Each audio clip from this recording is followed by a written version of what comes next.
الله مخلصا له الدين. Assalamualaikum warahmatullahi wabarakatuh.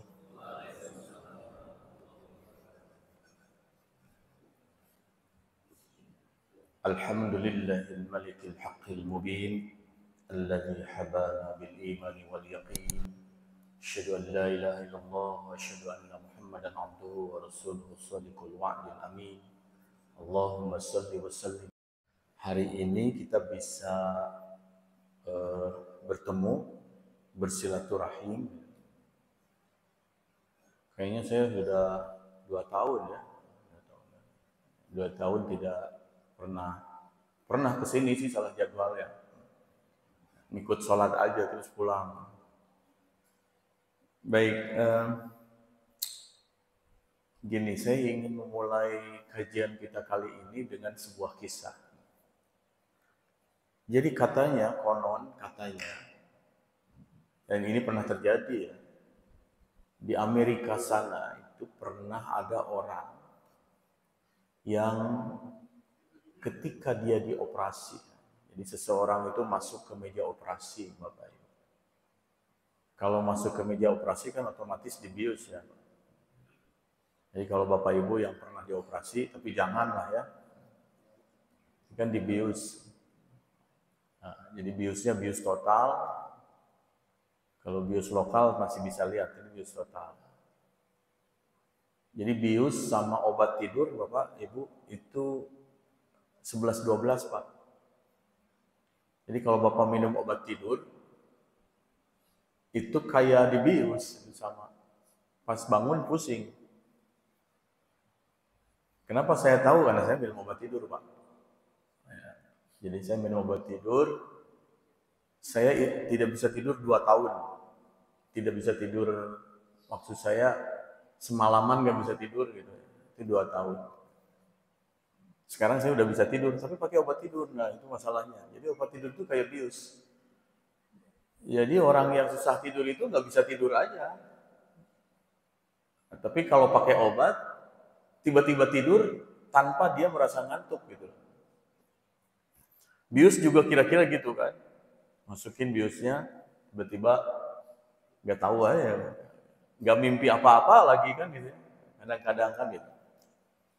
Nah jadi ada orang yang dioperasi, saat operasi sedang berjalan, kan ada alat untuk mengukur detak jantung tuh. Nah, jadi tiba-tiba si jantungnya itu berhenti, Pak. Jadi tidak lama berhentinya, mungkin sekitar 60 detik. Tapi kan itu lumayan Pak. 60 detik juga kalau tidak dilakukan upaya apa-apa mati kan. Nah, jadi si pasien itu tiba-tiba jantungnya berhenti. Jadi garisnya lurus. Pit gitu kan. Nah, gitu. Maka dilakukanlah berbagai upaya oleh dokter supaya detak jantungnya kembali normal. Nah, akhirnya bisa. Operasi itu berjalan dengan baik. Artinya selesai sampai kemudian si pasien itu sadar. Persoalannya adalah tatkala pasien itu sadar, dia kemudian bercerita. Nah, cerita ini yang aneh. Kata dia begini, ketika saya dioperasi, tiba-tiba saja katanya, saya seperti orang sadar gitu. Saya seperti orang sadar dan saya tahu berapa orang-orang yang ada di sekeliling saya. Padahal saya lagi dioperasi. Jadi ketika jantungnya berhenti berdetak itu selama 60 detik, dia jadi tahu dokternya ada berapa di sekelilingnya. Ada dokter bedah, ada dokter anestesi, kan gitu ya. Ada yang membantu perawatnya dan sebagainya. Dia tahu. Jadi saya tahu berapa orang yang ada di ruangan itu. Bahkan saya tahu apa yang terjadi di ruangan sebelah. Bahkan yang lebih aneh lagi katanya, saya tahu nama dokter dan nama perawat yang ada di ruangan itu. Bahkan saya tahu siapa dokter yang pakai kaos kaki terbalik katanya. Nah, para dokter yang mengoperasi dia, yang ada di rumah sakit itu kemudian merasa kaget, ini kenapa? Dan yang lebih mengherankan lagi Bapak dan Ibu, orang itu sejak lahir dia sudah tunanetra. Nah, apa ini katanya? Di barat orang tidak percaya dengan spirit, tidak percaya dengan ruh, kan gitu. Tapi sejak kejadian itu, maka banyak kemudian orang-orang, ya peneliti kedokteran, kemudian percaya bahwa ruh itu ada. Nah, yang lebih meyakinkan lagi adalah bahwa dalam satu saat tertentu, ruh itu bisa melakukan sesuatu. Inilah yang kemudian menjadi dasar dari munculnya pendapat atau teori yang mengatakan bahwa ada yang disebut dengan kecerdasan ruhani atau kecerdasan spiritual. Nah, tapi kalau mereka nanti jadi menganggap bahwa kecerdasan spiritual itu tidak ada hubungannya dengan agama, tidak ada hubungannya dengan Tuhan, tidak hubungannya dengan ibadah. Tapi Islam lain memandangnya. Jadi orang itu berarti sudah masuk, kalau Al-Ghazali menyebut bahwa alam manusia itu ada dua, Pak. Ada yang disebut dengan alamul mulk, tabarakalladzi biyadihil mulk, kan gitu ya. Nah, tapi ada satu lagi yang disebut dengan alamul malakut.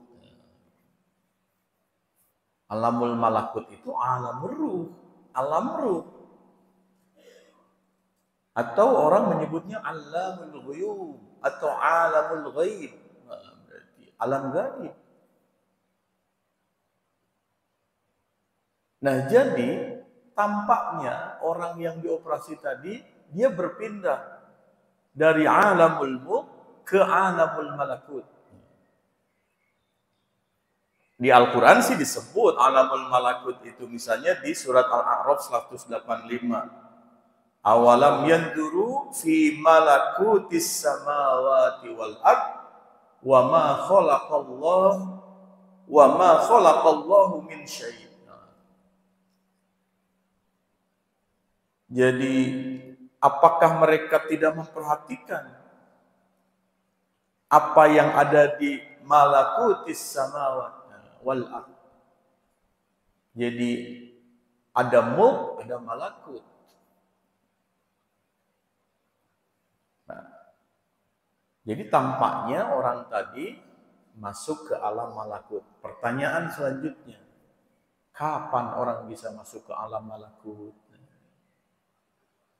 Atau dalam bahasa yang sederhana, kapan seseorang bisa memiliki kecerdasan rohani itu? Tapi sanes ngandukun, Pak. Makanya nanti harus dibimbing kan. Orang yang masuk alamul malakut,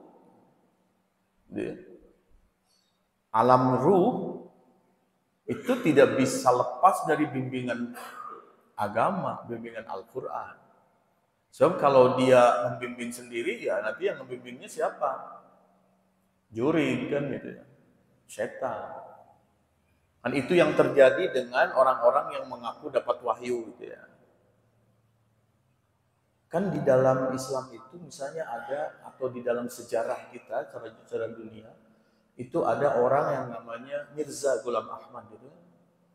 Mirza Ghulam Ahmad itu kan mengaku sebagai Rasul ya. Dia mendirikan Ahmadiyah. Awalnya sih dari situ, Pak. Jadi awalnya dia itu punya kemampuan ya. Kemampuannya adalah masuk ke alam malakut. Nah, disitulah karena yang main adalah otaknya dan gurunya adalah setan, akhirnya dia digoda. Dia mendapat bisikan tak berwujud yang mengatakan bahwa dia diangkat menjadi Rasul. Gitu ya. Nah, jadi sekali lagi, kapan orang masuk ke alam malakut? Dan alam malakut itu untuk apa? Gitu. Sebenarnya masuk ke alam malakut itu bukan sekedar masuk ke alam gaib, bukan. Tetapi dia memiliki kejernihan hati. Atau kalau kata Nabi, khawatirlah dengan firasat orang yang beriman. Dia mendapatkan firasat yang kuat. Dulu ada nasyid ya. Nasyidnya itu gini kan. Ini sebagai contoh aja. Pandangan mata selalu menipu. Pandangan akal selalu tersalah. Pandangan nafsu selalu melulu, pandangan hati itu yang hakiki, bila hati itu bersih. Hati bila terlalu bersih, pandangannya akan menembus hijab. Hati jika sudah bersih, firasatnya tepat kehendak Allah. Nah, itu kira-kira ya. Alam malakut itu sebenarnya membuat seseorang yang hatinya bersih. Sehingga tidak dikuasai oleh nafsu dunia. Teorinya begitu, Pak. Nah, jadi sekali lagi, kapan kalau begitu manusia itu masuk pada alam malakut? Pertama, manusia masuk ke alam malakut kalau dia seorang nabi atau rasul, karena dia mah dapat wahyu. Gak mungkin lah nabi dan rasul itu tidak masuk ke alam gaib. Yang datangnya malaikat Jibril loh. Bahkan kadang-kadang ada Musa itu kan berbicara langsung dengan Allah, walaupun tidak melihat wujud Allah. Nabi SAW dipanggil ke Sidratul Muntaha, menghadap langsung kepada Allah di Lauhul Mahfuz, gitu, untuk menerima perintah salat. Itu kan alam malakut, Pak. Kalau para nabi, para rasul itu pasti. Dan sifat dari alam malakut ini adalah nggak bisa dipelajari. Kalau otak kita mah nggak nyampe gitu loh. Nah, makanya kalau para nabi itu pasti dia masuk alam malakut. Karena kejadian-kejadian pada nabi ada mukjizat, ada irhas sebelum dia jadi nabi, sebelum dia jadi rasul. Ada kejadian-kejadian yang menakjubkan. Itu semua adalah atas kehendak Allah Subhanahu wa ta'ala. Kalau nabi, kalau rasul, atau para wali, Pak, maka wali itu punya karamah. Jadi kalau kejadian yang luar biasa pada nabi dan rasul itu mukjizat, kan? Mukjizat itu kejadiannya sekali. Nabi Musa pukulin tongkat ke tanah, kan? Laut terbelah. Sekali, Pak. Dari isu kanan tadi takol-takol kendai kan. Jadi cuma satu kali. Makanya mukjizat itu terjadi hanya satu kali. Kalau kejadian luar biasa pada Nabi itu terjadi berkali-kali, itu bukan mukjizat. Nah, jadi kalau orang keajaibannya berkali-kali itu bukan mukjizat, Pak. Itu sihir namanya. Nah, gitu ya. Kalau mukjizat enggak satu kali, kecuali mukjizat Al-Qur'an. Nah, Al-Qur'an itu berbeda dengan mukjizat yang lain. Makanya kenapa Al-Qur'an disebut mukjizat yang paling agung? Mukjizat paling besar Rasulullah, karena Al-Qur'an itu melanggar mukjizat yang terjadi pada nabi-nabi yang lain. Kalau nabi-nabi yang lain, kejadiannya semua cuma satu kali. Tapi kalau Al-Quran, solih fi kulli zaman wa fi kulli makan. Al-Quran itu selalu sesuai untuk sepanjang masa dan setiap waktu, setiap tempat. Itu bedanya Al-Quran. Makanya Al-Quran itu dimanapun itu selalu sesuai, beda Al-Quran itu. Al-Quran mah dibaca di Mekah luar biasa, dibaca di dia saya kan. Itulah Al-Quran. Dibaca pagi-pagi bagus, dibaca di yang meninggal dunia baik, dibaca yang syukuran bagus, dibaca yang di pernikahan baik. Itulah Quran. Coba kalau nyanyi dangdut misalnya dibaca di keur maut gitu, kira-kira pantas Bapak? Itu pantas. Ini Quran mah pantas. Dibaca tengah malam, bagus. Dibaca siang-siang, bagus.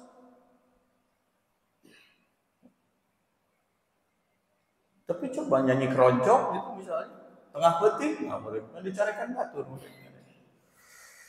Itu contoh ya.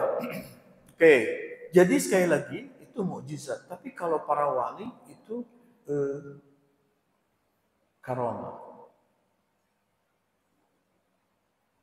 Nah makanya ya kalau manusia biasa itu bisa masuk ke alam malakut, dia bisa menembus hijab, hatinya, firasatnya bisa tepat sesuai dengan kehendak Allah, jernih hatinya, bening hatinya.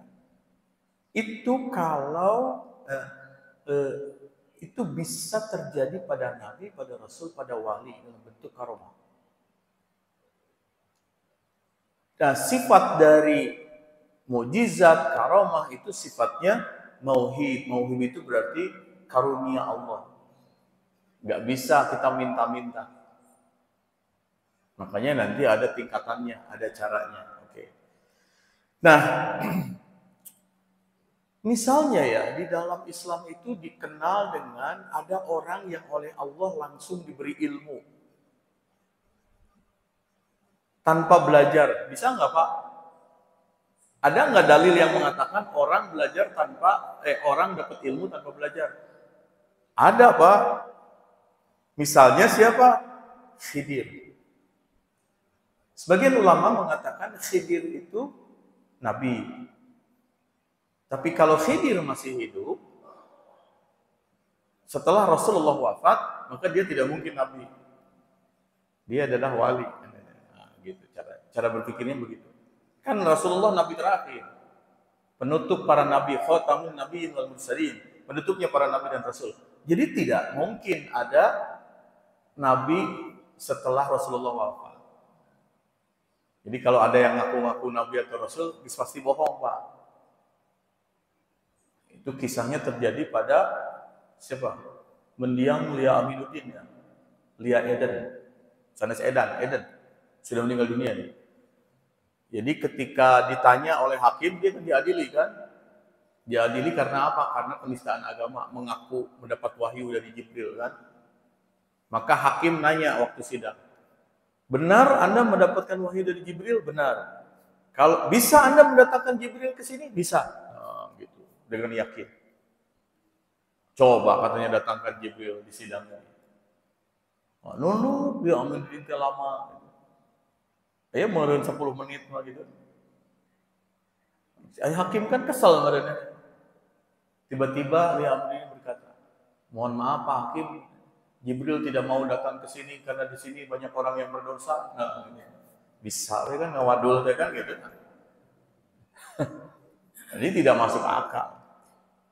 Nah, jadi ayatnya adalah ketika Musa alaihissalam itu disuruh mencari guru. Wah, itu Musa. Musa itu kan nabinya Bani Israel, Pak. Bani Israel itu siapa? Yahudi ya. Orang-orang pintar di dunia itu keturunan Yahudi, Pak. Einstein orang Yahudi. Jadi kalau Bapak sering dengar nama Albert Einstein, dia orang Yahudi. Berarti keturunannya Bani Israel. Jadi Bani Israel memang orang-orang pintar. Nah, dan memang kata Quran juga begitu. Ya. Ya Bani Israil, wahai Bani Israel, ingatlah ketika kalian mendapatkan nikmat dari Allah, an'amta alaikum, dan kalian diangkat oleh Allah Subhanahu wa taala. Ya, gitu ya. Jadi memang pinter-pinter. Musa itu pinter, Pak. Jadi setelah Musa mengalahkan Firaun, kata sebagian riwayat, ketika Musa mengalahkan Firaun, maka Musa berkhutbah di hadapan kaumnya. Khutbahnya apa? Salah satunya adalah pernyataan Musa yang mengatakan, siapa lagi yang lebih hebat dari Firaun? Tidak ada. Sekarang aku yang lebih hebat. Aku yang paling hebat. Maka Allah menurunkan teguran pada Khidir. Tekengeng gitu, kemudian kira-kiranya. Nah, beda dari teguran ke Nabi. Maka Musa ditegur oleh Allah dan kemudian dia disuruh mencari guru. Dicari Pak gurunya. Bapak baca surat Al-Kahfi. Di surat Al-Kahfi itu ada kisah Musa dengan muridnya mencari Khidir. Nah, sampai kemudian bertemulah Musa dengan Khidir di dua pertemuan laut. Gitu. Ada yang menyebut pertemuan Laut Merah dan Laut biasa. Ya, bertemu di situ dengan Khidir. Kalau para tafsir mufassir sufi mengatakan pertemuan dua laut itu adalah pertemuan antara dua ilmu, yaitu ilmu lahiriah atau ilmu akliyah dan ilmu ruhiyah atau ilmu batiniah. Musa pintar secara akal, Pak. Sebab sampai sekarang Bani Israel itu mereka pintar-pintar. Tapi Musa disuruh belajar pada Khidir tentang ilmu hati, ilmu ruh, ilmu batin, ilmu malakut, begitu kan. Nah, siapa Khidir? Maka Allah berfirman di dalam Al-Kahfi ayat 65, fawajada abdan min ibadina atainahu rahmatan min indina wa 'allamnahu min ladunna ilma. Lalu Musa dan muridnya bertemu dengan seorang hamba di antara hamba-hamba kami yang telah kami berikan kepadanya rahmat min indina dari sisi kami, wa 'allamnahu, dan kami telah mengajarkan pada Khidir itu min ladunna ilma, langsung ilmu dari sisiku. Berarti itu yang disebut dengan laduni itu ya. Nah, jadi salah satu orang yang bisa masuk ke alam malakut itu dia bisa mendapatkan ilmu tapi dengan cara laduni. Laduni itu Allah langsung memasukkan ilmu pada dirinya. Cuman nanti harus dibedakan mana ilmu yang datang dari setan, juri kan itu. Sihir, mana yang itu datang dari Allah. Nah, manusia itu karena akidahnya nggak kuat biasanya bergeser. Jadi ngadukun, jadi paranormal. Nah, jadi sekali lagi Musa disuruh belajar pada Khidir. Khidir adalah orang yang mendapatkan ilmu laduni dan itu didapatkan oleh para wali. Orang bisa tapi hese Pak. Segala memual orang banyak. Kan ibadahnya guys susah Pak. Ibadahnya susah. Tapi bisa manusia biasa seperti itu bisa. Hanya sekali lagi tidak bisa dipelajari, tidak bisa disekolahkan. Itu mah seperti gini Pak. Kalau listrik kalau dia dekat dengan pusat sumber listrik pasti lebih terang kan. Katakanlah di sini ada gaduh PLN yang gede gitu. Listriknya pasti terang Pak. Tapi semakin jauh pasti semakin redup. Air kalau datang dari gunung itu pasti jernih. Dan airnya dari gunung itu jernih. Tapi ketika dia turun, masuklah kotoran. Gitu. Turun lagi, masuklah kotoran. Turun lagi, masuklah kotoran. Jadi mengotori kejernihan itu. Sebenarnya kan hati kita itu fitrah. Kullu mauludin yuladu 'alal fitrah. Setiap anak yang dilahirkan itu yuladu 'alal fitrah. Dia itu fitrah. Fitrah itu apa? Fitrah itu berarti naz'atul fitriyah bi tauhidillah. Kan itu. Ada kecenderungan dirinya untuk bertauhid kepada Allah. Bersih. Fa'abawahu, maka kedua orang tuanya lah yuhawwidanahu, yang membuat dia jadi Yahudi, au yunassiranahu, yang membuat dia jadi Nasrani, au yumajjisanahu, yang membuat dia jadi Majusi. Nah, jadi sekali lagi, ketika seseorang mencoba mendekatkan diri kepada Allah dengan berbagai ibadah, maka dia akan sampai pada tingkat itu. Tapi ibadahnya tidak bisa dibimbing tanpa guru. Karena kalau dibimbing dengan guru tanpa guru, dia berarti dibimbing oleh setan. Nah, jadi tidak bisa sembarangan. Nah, jadi orang mendapatkan ilmu laduni itu mungkin. Saya punya saudara, Pak. Saudara saya itu kuliahnya di sastra Jepang. Daya hubungan toh. Tapi dia kemudian pergi ke pesantren. Di pesantren itu dia tinggal selama 6 bulan. Pulang ke rumahnya dia jadi jago bahasa Arabnya, Pak. Jago baca kitabnya. Saya pernah lihat betul bahwa memang dia, kalau saya mau belajar pakai guru gitu ya, ngaderes gitu. Kalau dia mah enggak gitu. Tapi dia bisa jago, bisa. Nah, itu laduni. Nah, tapi kalau laduni itu kata guru-guru saya dulu ya, dia harus melakukan tirakat, harus melakukan ibadah yang kuat, dibimbing oleh guru. Memang ada gitu? Iya, Pak. Sekarang saya tanya gini sama Bapak, sama Ibu. Bapak tahu tentang konsep sabar? Tahu kan ya? Sabar ya. Jadi sabar itu misalnya sabar dalam ketaatan, sabar untuk menghindari perbuatan maksiat, sabar kalau dapat musibah katanya. Tapi sekarang saya tanya, kalau Bapak ingin jadi orang sabar, caranya gimana?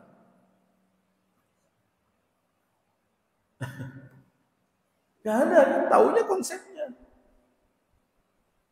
Saya kasih tahu, kalau Bapak ingin jadi orang sabar, Ibu jadi orang sabar, ada caranya. Caranya adalah pertama, saum Senin Kemis. Atau Senin saja, atau Kemis saja. Itu kan yang dilakukan oleh Nabi dan para sahabat.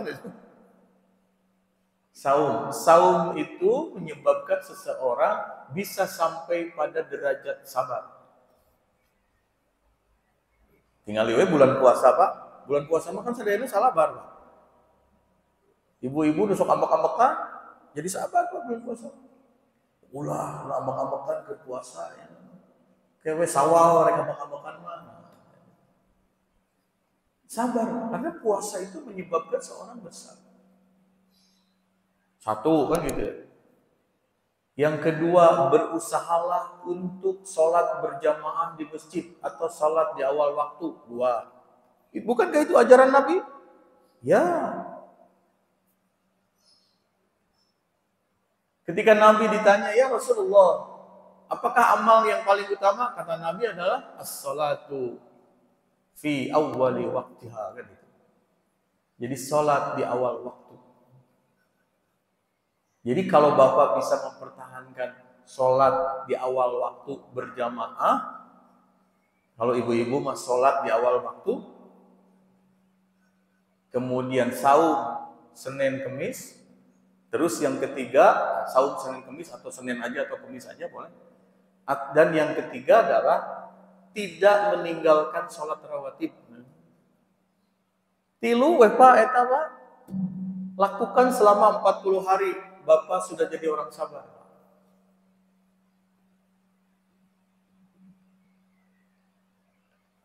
Kalau guru saya malah ngasihnya jangan rawatib yang banyak lah. Tapi sholat qobla zuhur 4 rakaat dan ba'da zuhur 4 rakaat. 2 rakaat, 2 rakaat. Tapi 40 hari gitu. Itu kan melatih sabar, Pak.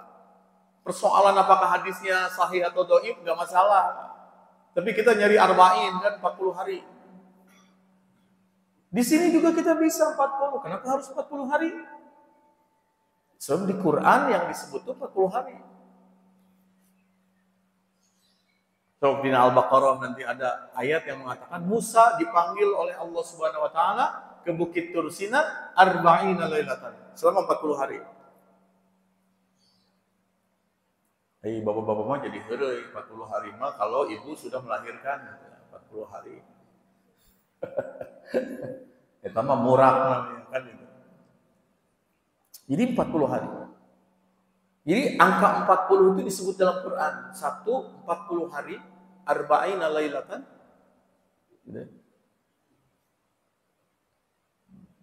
Yang kedua, arba'ina sanatan. 40 tahun. Kalau di surat Al-Ahqaf itu kan disebutnya 40 tahun kan? Disebutnya 40 tahun. Jadi seseorang itu harus mulai stabil hidupnya pada usia 40 tahun. Maka doanya sebagaimana doa Nabi Ibrahim kan, kalau sudah sampai 40 tahun, dia harus berdoa. Doanya begini, Rabbi auzi'ni an ashkura nikmatakallati an'amta alayya. Ya Allah, berikanlah aku kemampuan untuk mensyukuri nikmat-nikmat-Mu yang telah Engkau berikan kepadaku. An'amta alayya wa ala walidayya, dan kedua orang tuaku. Jadi kalau sudah 40 tahun, dia harus sudah mulai jadi orang yang bersyukur kepada Allah karena sudah mendapatkan banyak nikmat. Betul kata para psikolog, umur 40 tahun itu umur yang paling kritis. Kalau orang 40 tahun masih belum bisa berubah, susah kesananya. Bisa, tapi susah. Bapak kalau sudah 40 tahun, can bisa baca Quran, Pak, hesek gitu. Ya. Susah. Lidahnya mulai keluh. Kan 40 tahun itu awal dari mulai orang ingatan mulai turun, pandangan, kesehatan dan sebagainya. Itu 40 tahun. Maka dia harus mulai bersyukur kepada Allah atas nikmat-nikmat yang diberikan kepada Allah. Yang kedua, dia harus berterima kasih kepada orang tuanya. 40 tahun itu adalah waktu untuk membahagiakan orang tuanya. Mun aya keneh. Karena mulai 40 tahun itulah dan selanjutnya dia akan mulai ditinggalkan oleh orang-orang yang dicintainya. Termasuk di dalamnya adalah orang tua. Dan mikirnya itu 40 tahun. Makanya berbahaya ya kalau orang sudah usia 40 tahun, 45 tahun, terubah-ubah.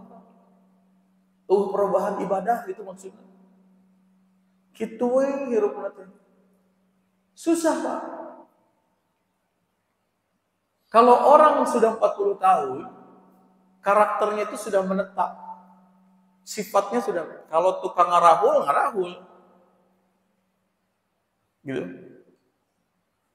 Kalau susah bangun subuh, enggak susah kan gitu. Sudah begitu. Jadi an ashkura nikmatakallati an'amta alayya wa ala walidayya wa an a'mala salihan, dan berikanlah kemampuan kepadaku untuk beramal soleh. Tardahu, yang kau ridhai, yang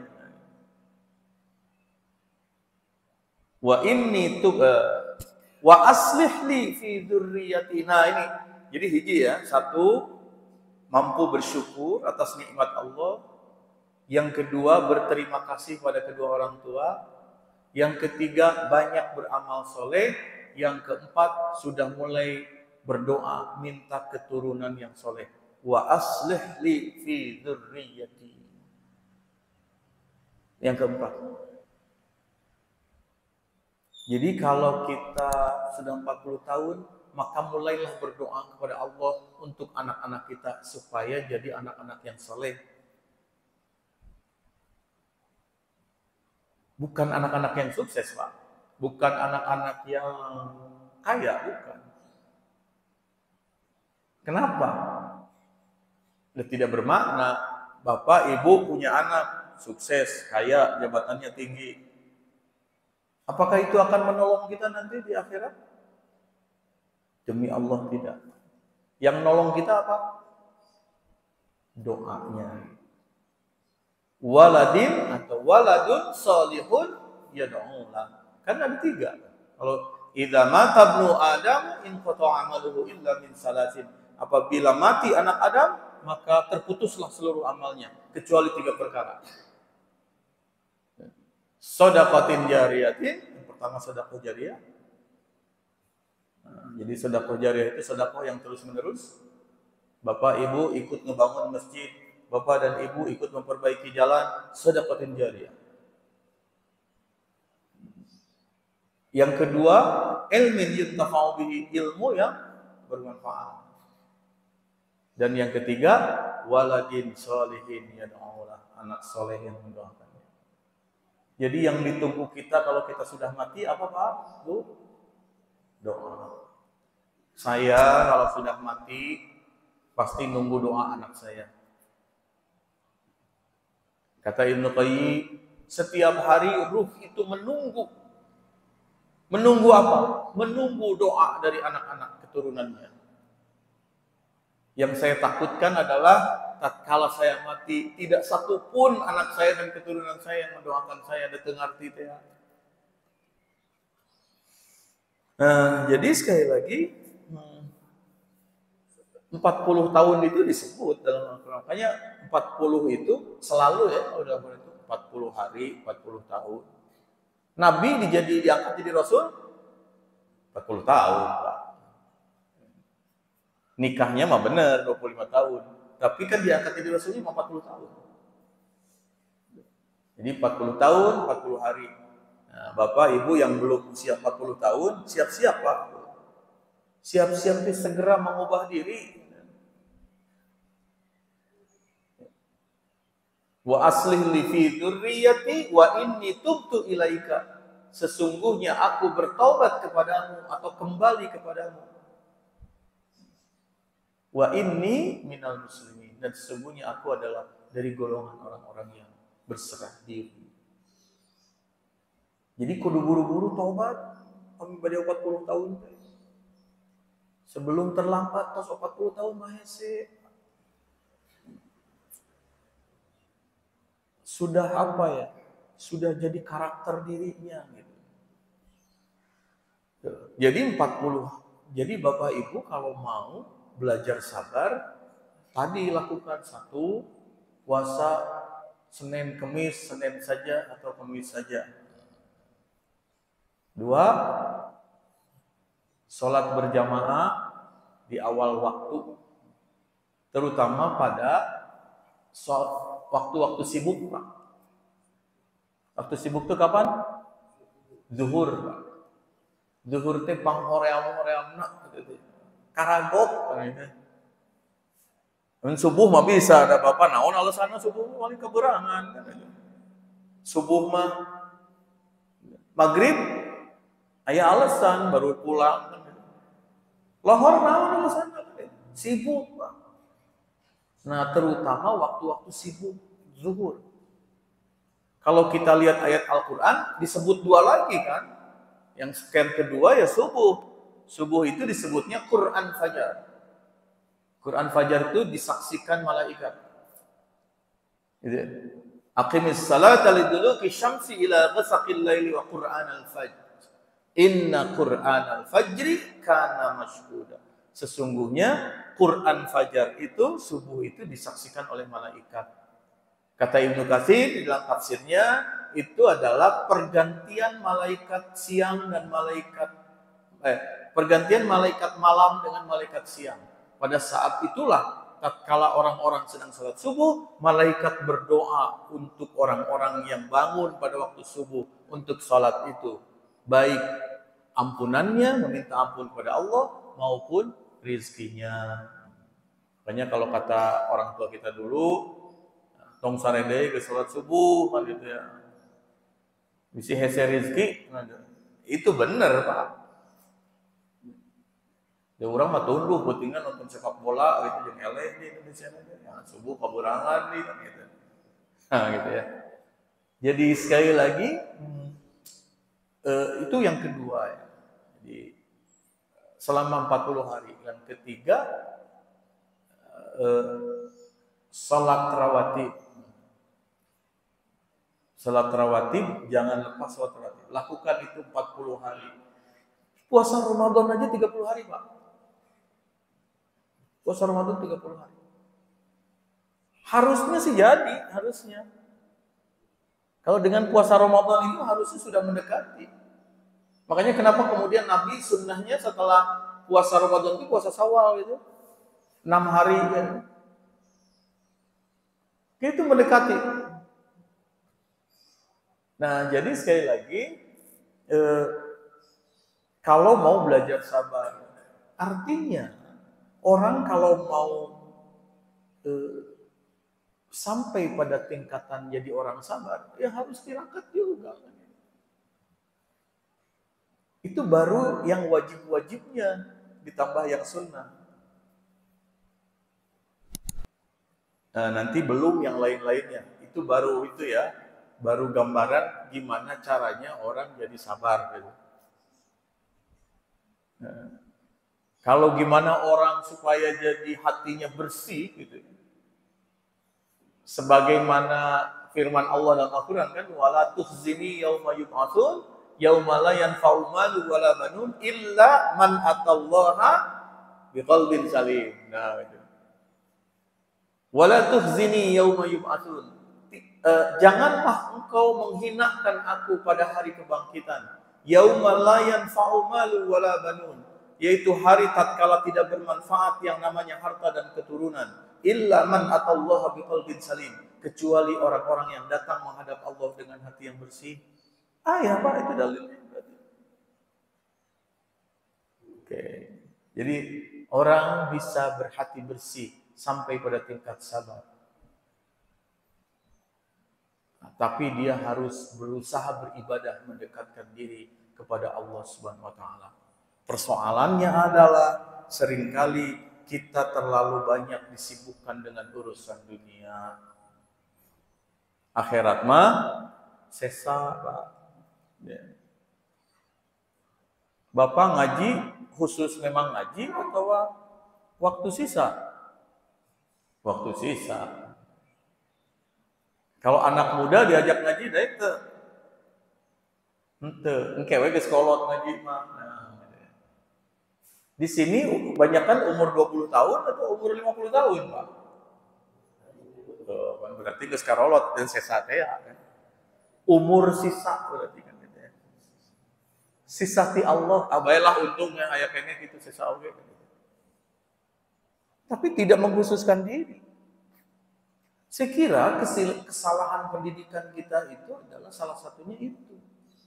Menjadikan ibadah, baca Quran, itu, sholat berjamaah, saum sunnah, itu hanya sebagai waktu sisa di waktu-waktu luangnya.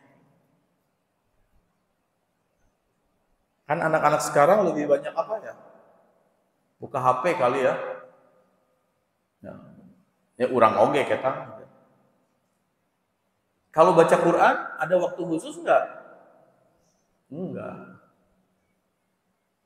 Kalau TV nyala berapa jam, Pak? Bu? 12 jam ada nggak TV nyala? Oh, lebih, Pak. Baca Quran ayat apa 12 jam? Gitu. Jadi orang tidak melakukan waktu-waktu khusus untuk ibadah. Ibadah kepada Allah Subhanahu wa taala.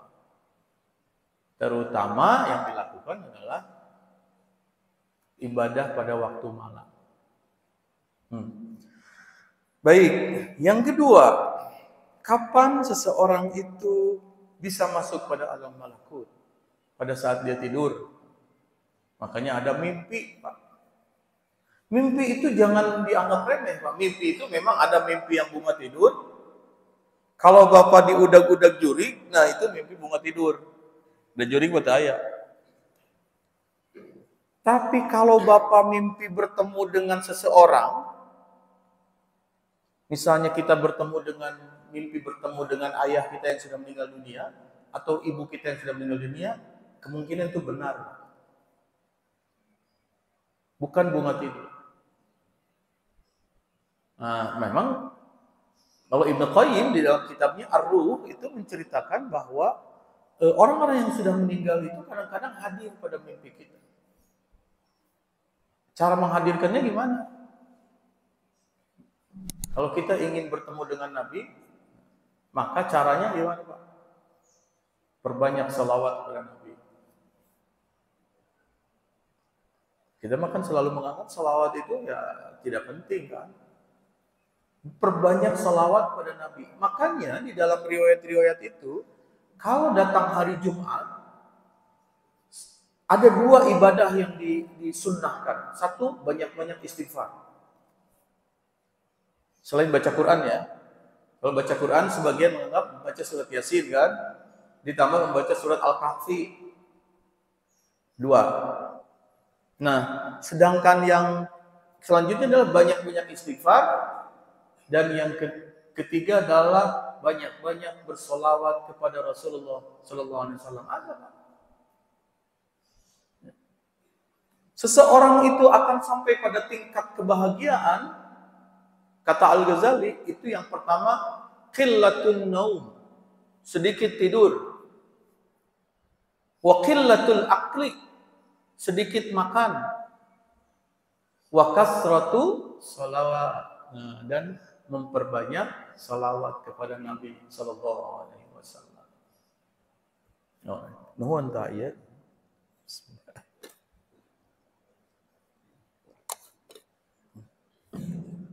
Oke. Jadi kalau kita banyak berdoa kepada Allah Subhanahu wa taala, mendoakan orang tua kita, jangan heran kalau kita bermimpi bertemu dengan orang yang kita doakan itu. Makanya saya bisa paham ya, kenapa orang itu harus banyak berdoa bukan saja pada orang tuanya, bukan saja pada guru-gurunya.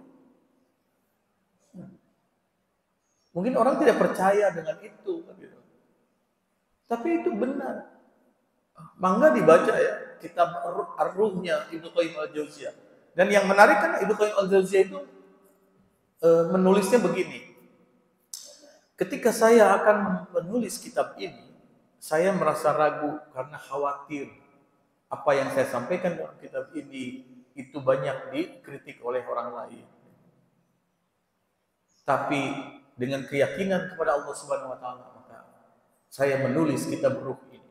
Memang isinya adalah riwayat-riwayat orang-orang soleh, riwayat para tabi'in yang berkaitan dengan mimpi. Terutama mimpi bertemu dengan ruh mereka. Apalagi kalau orang tua kita atau guru-guru kita itu orang soleh, Pak. Ibnu Qayyim menceritakan langsung di dalam riwayat-riwayat itu.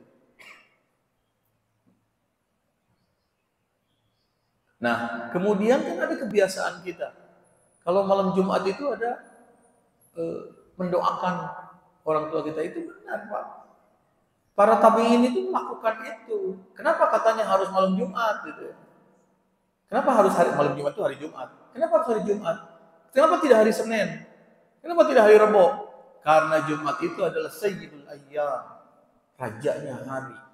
Hari tatkala dikabulkannya doa-doa oleh Allah Subhanahu wa taala. Nah, maka perbanyaklah salawat kepada Rasulullah SAW. Tapi salawat itu harus diimbangi juga dengan ibadah-ibadah lain, yaitu ibadah wajib dan ibadah sunnah. Oke, jadi orang bisa masuk alam malakut itu saat tidur, terutama pada saat mimpi. Mimpi itu berarti ada pesan yang dibawa. Mungkin orang jarang mendoakan, atau memang kita sering mendoakannya, maka kemudian kita bermimpi. Tapi mimpi itu tentu saja tidak jadi dalil hukum, Pak. Itu hanya sekedar mimpi bahwa kita benar bertemu dengan orang-orang yang sudah wafat. Oke. Kalau bertemu dengan Nabi itu pasti benar, karena setan tidak bisa menyerupai Nabi. Tapi kalau bertemu dengan orang tua kita, bisa jadi sebenarnya memang bukan orang tua kita yang datang.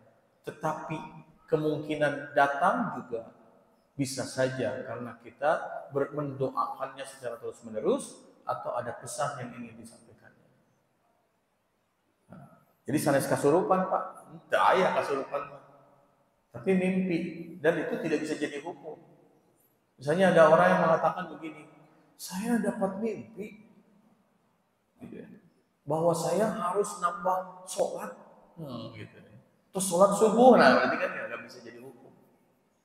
Apapun nggak bisa jadi hukum. Itu hanya disebut dengan pengalaman ruhani. Baik.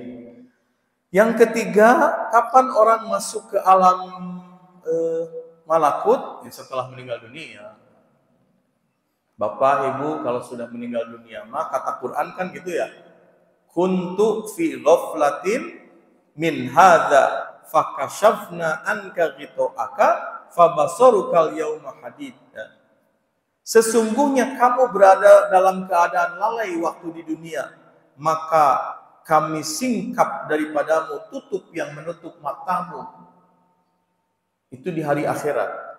Maka penglihatanmu pada hari itu akan sangat tajam. Jadi kata Ibnu Katsir ketika menafsirkan Quran surat Ibrahim yang berkaitan dengan kalimat tauhid, kalimat sabit gitu, dia mengatakan bahwa ketika seseorang meninggal dunia atau sakaratul maut, maka pada saat itu matanya akan terbalik dan dia akan bisa mulai melihat alam akhirat atau alam malakut. Dia akan melihat malaikat yang datang kepadanya, malaikat maut, dan dia akan melihat di rumahnya penuh sesak. Apakah dengan malaikat yang mendoakan kebaikan baginya atau malaikat yang membawa kain kafan dari neraka. Nah, itu sudah mulai kelihatan. Makanya kalau orang-orang yang sakaratul maut biasanya dia seperti linglung. Ya, sakaratul maut namanya Pak. Sakarat itu artinya apa? Mabok, Pak. Karena memang dia sudah mulai melihat alam akhirat. Masyuruk ya. Jadi dia sudah mulai melihat alam akhirat. Maka orang-orang yang asalnya tidak beriman pada hari akhirat, dia akan mulai ketakutan dan gemetar. Bapak Ibu, saya pernah dirawat di rumah sakit 10 hari. Dan berganti pasien kan. Salah satu pasien yang dirawat itu ada di depan saya, seorang bapak-bapak yang waktu itu saya masih mungkin usia berapa ya, 20 tahunan lah. Di depan saya itu usianya 40 tahunan. Jadi penyakitnya itu sudah parah. Sehingga datang dokternya, dokter itu datangnya sore dan dia mengatakan ini dokternya, Bapak harus puasa karena Bapak besok dioperasi. Tidak boleh makan, tidak boleh minum. Jadi semalaman itu dia ini gugorowokan lapar gitu. Karena pingin makan. Nah ternyata pagi-paginya saya melihatnya itu dari depan karena saya pas depan sekali. Ketika beliau itu mengalami sakaratul maut tadi, operasinya belum, tapi sakaratul maut. Wah, ini tangannya itu nyari tempat. Ini siapa ini mana? Ini siapa ini mana? Gitu. Saya takut, wah, gitu. Sampai dicabut nyawanya oleh Allah SWT. Wah, ngadek-dek saya oke Pak. Orang lihat banget yang meninggal dunia kayak gitu. Nah, itu masuk ke alam akhirat. Nah, ditambah lagi kata Nabi, nanti kalau orang sudah di alam kubur akan datang malaikat munkar dan nakir. Dengan cara apa, di mana, seperti apa, wallahu alam kan. Nah, itu mah alamnya alam kubur. Dan orang itu ketika di alam kubur akan ditemani ditemaninya satu mungkin oleh makhluk yang rupawan, harum, atau oleh makhluk yang berbau busuk, jelek rupanya. Siapakah makhluk yang menemani kita itu? Itulah amal kita. Kalau kita banyak amal soleh, maka kita akan ditemani oleh orang-orang yang oleh makhluk yang berwujud rupawan, harum, menyenangkan. Tapi kalau kita banyak amal salah, banyak dosa, maksiat, maka yang akan menemani kita adalah makhluk yang menyeramkan, makhluk yang jelek, berbau busuk. Inilah yang kata para ulama disebut dengan tajassumul amal. Amal itu akan berwujud. Lebih ngeri lagi nanti di akhirat, Pak. Kalau di akhirat, kata Nabi dalam beberapa riwayat, jangan heran kalau nanti di yaumul hisab kalian akan melihat orang datang dalam bentuknya masing-masing. Ada manusia, wujudnya manusia, tapi kepalanya monyet. Bergantung tatkala hidup di dunia. Dan nanti ada manusia yang dibangkitkan oleh Allah di yaumul hisab, kepalanya babi. Ada yang kepalanya anjing. Ada yang berjalan dengan lidahnya. Ada yang keluar nanah dari mulutnya. Ada yang lidahnya menjulur. Macam-macam orang itu. Sangat bergantung dengan karakter tatkala dia hidup di dunianya seperti apa. Itu yang disebut dengan tajassumul amal. Perwujudan amal tatkala nanti di akhirat. Jangan sampailah kita itu dibangkitkan dalam wujud seperti itu. Tapi wujud yang terbaik karena amal soleh kita selama di dunia. Jadi seorang bisa masuk alam malakut itu yaitu pada saat dia masuk ke alam barzakh, alam akhirat, kematian. Barulah orang tahu tentang inilah alam yang sebenarnya. Yang terakhir, seseorang itu bisa masuk ke alam malakut tadi kalau dia mukasyafah, kalau dia beribadah mendekatkan diri kepada Allah Subhanahu wa taala. Bukan jadi dukun, bukan, tapi hatinya jernih, bisa memandang sesuatu dengan baik. Makanya doanya apa? Allahumma arinal haqqa haqqan warzuqna ittiba'ah. Itu kan bukan dari Nabi ya doa itu ya. Wa arinal batila batilan warzuqna ijtinabah. Ya Allah, tampakkanlah kepada kami yang benar itu benar, dan berikan kemampuan kepada kami agar kami mampu melakukan yang benar itu, dan tampakkan kepada kami yang batil itu batil, dan berikan kemampuan kepada kami agar kami mampu menghindari yang batil itu. Itu orang yang mukasyafah. Nah, itulah orang-orang yang bisa membedakan benar-benar mana yang salah, mana yang benar, mana yang boleh, mana yang tidak, mana yang halal, mana yang haram. Jadi kecerdasan spiritual yang diajarkan di dalam Islam adalah kecerdasan yang dilakukan untuk membuka hijab dirinya dengan Allah Subhanahu wa taala sehingga hatinya menjadi jernih, hatinya menjadi bening, hatinya menjadi bersih. Dia mampu melakukan yang benar dan dia mampu menghindari yang salah. Itu saja yang dapat saya sampaikan pada kesempatan kali ini. Mohon maaf jika ada yang kurang berkenan atau ada hal-hal yang keliru. Semua yang benar datang dari Allah, yang salah tentu saja datang dari saya sebagai manusia. Mari kita tutup dengan bersama-sama berdoa kepada Allah Subhanahu wa taala. Bismillahirrahmanirrahim. Alhamdulillahirabbil alamin. Allahumma shalli wa sallim wa barik ala Muhammad wa ala alihi wa sahbihi ajmain. Amin ya Allah ya rabbal alamin.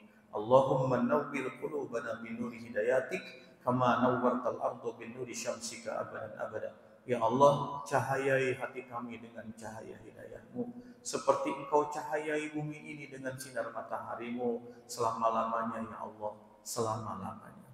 Allahumma arinal haqqa haqqan warzuqna ittiba'ah wa arinal batila batilan, itu benar, dan berikan kemampuan kepada kami agar kami mampu melakukan yang benar itu, dan tampakkan kepada kami yang salah, yang batil itu batil, dan berikan kemampuan kepada kami agar kami mampu menghindari yang batil itu.